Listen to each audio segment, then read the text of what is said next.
The next step, this is now moving back from the finance issues through to the properties themselves.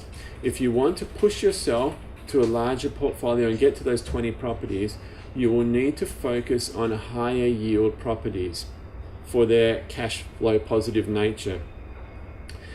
If early in your property development phase, you buy a lot of older houses on big blocks with low rental yields, they are usually highly negatively geared and they will chew up cash flow. So I'll give you an example. An older house on a big block, maybe with a 3% rental yield, perhaps that's costing you $18,000 a year after tax.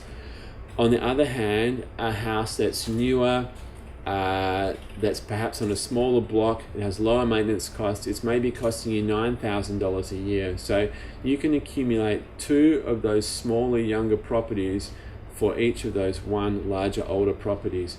So high yield properties are more flexible because they're not tying you down as much with that negative cash flow. So if you really want to push the big numbers, focus on high yield properties. And high yield properties might be units, villas or townhouses, or they might be newer houses on smaller blocks, or they might be houses that are out in the suburbs further away from the city, which have a higher rental yield. So have a look at those sort of things.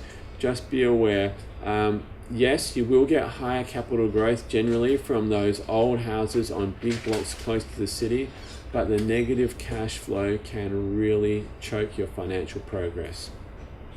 Okay, now I'm going to go to the other end of that process and say, if you're trying to build your portfolio and you do have some of those older properties on big blocks, think about redeveloping them.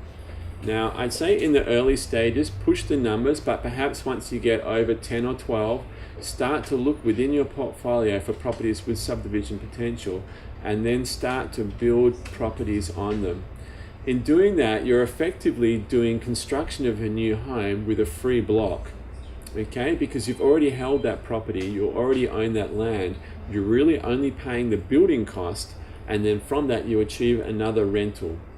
Because bear in mind, what we're trying to do is to generate more rental streams of income to improve your serviceability so that you can buy more property.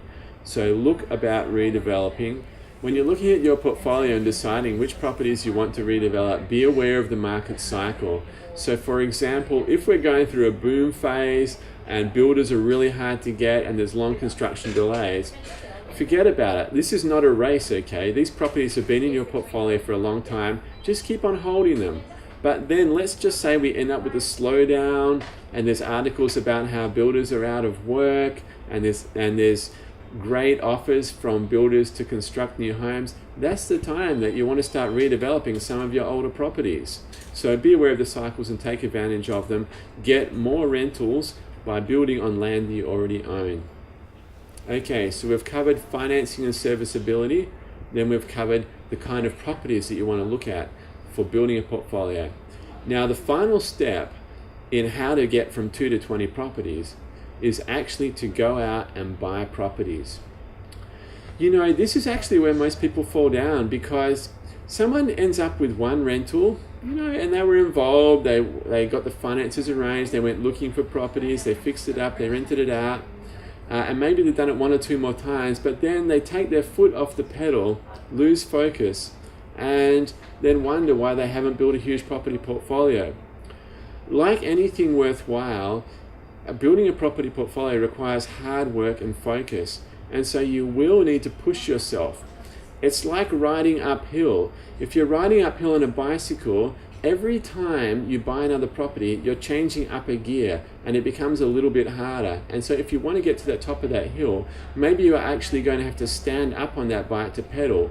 It will take extra work, it is hard, and you will need to consciously take the effort to push yourself and buy additional properties.